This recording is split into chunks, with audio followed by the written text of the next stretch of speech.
We like predictability, we like routine, and most importantly, we like certainty. But when paranormal events like these occur, they throw all of that out of the window. Things no longer make sense, and we are no longer ever the same. They creep us out and melt our minds. These things, they just cannot be. And yet they are, and our perception of reality is changed forever. Ruckus in the Night, Russellville, Missouri, USA, 2009. Ken and his wife had 5 children, and they all lived together in a house here. There were a few strange incidents that occurred in their house, and each time they got stranger and stranger. Of particular note was a storage room, where they'd had a lot of issues. Maybe one day we can hear more about what they experienced just in that room. We're talking about everything from seeing shadow figures from the corners of their eyes, hearing unexplained noises, and sometimes they swore that they could hear voices coming from that room. However, they were relatively minor incidents. Creepy, but not terrifying. Until one particular night, when this incident occurred, and it changed everything forever in that house. After this, things just got creepier. The family was all asleep late at night, and Ken and his wife were suddenly startled awake by a loud whistling sound in their bedroom. It was an ear-piercing sound, like a tea kettle whistling. Covering his ears for a moment, Ken sat up and looked around the room, but there was nothing around, and they had nothing that would make a noise like that. They jumped out of bed, and they looked around for the source of the whistle. They had no idea what was going on. Confused, they focused their eyes, and they noticed that their bedroom was also filled with smoke. Panic set in, and they thought that the house was on fire. Of course, their first concern was for the safety of their children. Ken thought to himself that they had to get the 5 children out to safety. Despite the overwhelming noise and the smoke, he leaped across the room towards the bedroom door. The whistling sound was so loud that he and his wife had to yell just so they could have any chance of hearing each other. Ken turned the bedroom light on, hoping that they could see more of what was going on in the house, as it was very dark. As soon as he switched the light on, the noise immediately stopped.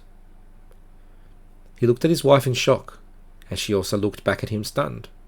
In that awkward moment of sudden silence, as they looked at each other, they then noticed that the smoke that had filled the room started to clear up. It began to dissipate from the air. But it wasn't simply a case of the smoke disappearing. That would have been too straightforward. The smoke started to behave in an odd manner, and Ken's blood ran cold as it watched what it did next. The smoke in the room started to swirl around. It started to form a shape that looked almost like a funnel, and then quickly and silently it disappeared into a point of the floor. Shocked but still worried about their children, they both ran across the house to check on them. They were all safe and sound, and fast asleep. No one other than Ken and his wife had heard that noise that night. Ken said that the whole terrifying event may have lasted no more than 2 minutes, but it was an event burned into his memory. On returning to their bedroom that night, they investigated the area of the floor where the smoke had funneled into, but they could find nothing. No holes, no vents, no fire, and no explainable source. Ken decided that he would try to figure out what was on the other side of where the funnel had gone. It was, of course, the storage room I mentioned before, that was off to the side of their master bedroom. After this, the incidents relating to that house, and the storage room in particular, kept occurring. Finally, in 2016, Ken and his family left the house.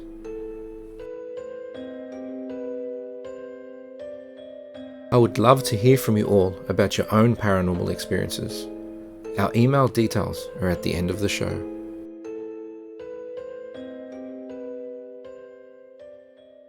Making friends. Atlanta, Georgia, USA, circa 1984. When Tina was about 4 years old, her family decided to take a trip to her great-aunt's house, which was in Lakewood. Tina and her twin sister were only young and weren't too keen on going, as although they loved their great-aunt, sometimes they would just get bored at the house as there weren't any children there their age to play with. They travelled to their aunt's house by car, and once they arrived, they greeted their aunt and tried to look for something to do. There were some other people there, but they didn't think there were any other kids to play with, so they decided that they would just entertain themselves. As the adults busied themselves with talking and preparing food, the girls were delighted when they met a little boy who was there. Tina remembered him well. He was in clothes that she thought were a bit odd, but she didn't think too much of it at the time. He had what she called old-fashioned clothes. He had brown pants and a white shirt, and he was probably about 4 or 5 years old with brown hair. But more importantly, he was happy to play with her and her sister, and so they teamed up to play. Tina and her sister had a very fun time, and they ran around and played with the little boy for hours. They ran up and down the hallways, out to the yard, and giggled as they went. Together, the three of them ducked in and out of rooms and explored the house. At one stage, they ran with him around a corner and towards a wall in the house. Not thinking to stop in time, all three of them walked straight through the wall. A second later, the two girls realized what had just happened and stood in the room they had just run into in astonishment. They looked around them, trying to make sense of what had happened, and then noticed that the little boy had disappeared. Tina and her sister then tried to go back through the wall and found that they couldn't. It was a solid wall. Very confused by what had just happened, they found their way back out of the room by walking out the door and back around to the main area of the house. Tina and her sister then went looking for the little boy, but they just couldn't find him anywhere. They then decided to ask their great aunt about the little boy. Their aunt asked what they were talking about, and Tina and her sister explained that they had been playing with the boy, but now they couldn't find him. Their aunt, wide-eyed, told them that there weren't any little boys there. I just wanted to thank you all for being here and supporting this project. You guys are amazing. If you like my work and want to show your support, you can buy me a coffee at buymeacoffee.com. Just look for SOS Paranormal, or there is a link in the description. Thanks again, guys, and now back to the stories. It Took Shape. Portland, Oregon, United States, 2007. Fred lived with his mother after his parents had separated. They moved across town to Portland, and he had a good relationship with his mother. Even at the age of 4 or 5, however, he recognized that the relationship the family had with his father was toxic. They had established themselves in a new home and had a comfortable and safe space. One particular day, Fred was laying on the floor of his mother's room. He was playing and chatting away to himself when something caught his eye. He could see something forming on the wall, almost as if an image were taking shape. Soon he could make out what looked like the shadow of a man's face there. For whatever reason, Fred didn't get scared. He did think it was strange, but fear wasn't his first reaction. As he watched, the image of the face slowly took shape. He felt oddly calm, and even a little bit happy, as if he were comfortable with the image forming on the wall. It had a strange sense of familiarity to him, and he waited to see what would happen next. After a second of looking at him, he could see the shadow start to change shape. From a vaguely male face to a more familiar face with glasses and all. Suddenly, Fred realized that the shadow image was trying to look like his father. However, unlike his real father, this odd shadow did not fill him with dread or fear, just a calm, happy sensation. Then Fred started to advise the shadow on the wall as to how it could better adjust itself to look even more like his father. He spoke to the shadow and told it things like, "The glasses are more square, not round. His hair is like this, not that." And when the figure had done forming, it looked just like his father.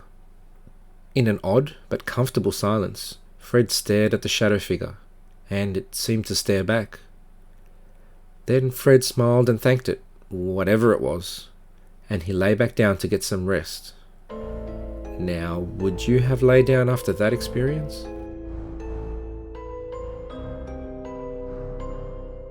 If you'd like to submit your own chilling true tale, so that your story might be featured in one of these episodes, contact me on seekersosparanormal@gmail.com. Email details are in the description.